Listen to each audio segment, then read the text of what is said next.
শুধুমাত্র হয়তো বিড়িখোরদের মনের মধ্যে একটু কষ্ট ছাড়া আর কেউ কিন্তু এই বাজেটকে প্রত্যাখ্যান করে নাই, বাজেটের সমালোচনা করে নাই। মোহাম্মদ শাহাদাত হোসেন, লক্ষ্মীপুর 1, সময় 8 মিনিট। ঘড়ির দিকে একটু লক্ষ্য রাখবেন। বিসমিল্লাহির রহমানির রহিম। মাননীয় স্পিকার, আপনাকে ধন্যবাদ। দীর্ঘ আন্দোলন সংগ্রামের পরে বাংলাদেশ জাতীয়তাবাদী দলের নেতৃত্বে যখন সরকার গঠিত হয়েছে, গঠিত হওয়ার পরপরে যুদ্ধ, বিধ্বস্ত অর্থনীতি, তারপরে বাজেট, কিছুটা তো এক টেনশনে ছিলাম, কি জানি বাজেট দেয়। ছাত্র জীবন থেকে বাজেটের প্রতি একটা আলাদা লক্ষ্য থাকতো, বাজেটের পক্ষে বিপক্ষে বক্তব্য রাখতাম। কিন্তু অর্থমন্ত্রী, মাননীয় অর্থমন্ত্রী এমন একটা জাদুর বাজেট দিয়েছেন যে সেখানে বিপক্ষে বলার কিছু নাই, একটি শব্দ খুঁজে পাই না বিপক্ষে বলার জন্য। শুধুমাত্র হয়তো বিড়িখোরদের মনের মধ্যে একটু কষ্ট ছাড়া আর কেউ কিন্তু এই বাজেটকে প্রত্যাখ্যান করে নাই, বাজেটের সমালোচনা করে নাই।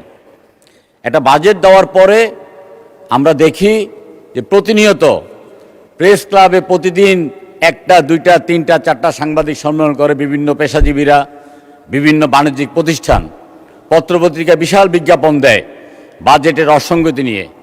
এইবার পত্রপত্রিকায় কোনো বাণিজ্যিক প্রতিষ্ঠান বক্তব্য রাখেননি, কোনো পেশাজীবীরা সাংবাদিক সম্মেলন করেননি। অত্যন্ত চমৎকার একটা বাজেট দিয়েছেন। এই বাজেটের বিরুদ্ধে বক্তব্য কি? এটা স্বপ্নবাজের বাজেট, এটা স্বপ্নের বাজেট। এটা তো স্বপ্নের বাজেট হবে। আমরা স্বপ্ন দেখেছি সংসদ সদস্য হব, সেই কারণে আজকে এখানে অনেক ঘাত আঘাত প্রতিকূলতা রাজনৈতিকভাবে মোকাবেলা করে আজকে সংসদ সদস্য হিসেবে বক্তব্য রেখেছি, স্বপ্ন দেখেছি বলেই। আর এই স্বপ্নবাজ বাজেট জনাব তারেক রহমান, আমাদের মাননীয় প্রধানমন্ত্রী, জনাব অর্থমন্ত্রী জনাব আমির খসরু মাহমুদ চৌধুরীর নেতৃত্বে, টিম তারেকের নেতৃত্বে আমরা ইনশাআল্লাহ এই বাজেট বাস্তবায়ন করবই করব। মাননীয় স্পিকার, এই বাজেটে উৎসে যে আয়কর, এই উৎসে আয়কর কর্তন করতো 5%, এটা একটা রাষ্ট্রীয় সন্ত্রাস, এটাকে বন্ধ করেছেন। মাননীয় অর্থমন্ত্রীকে ধন্যবাদ জানাই।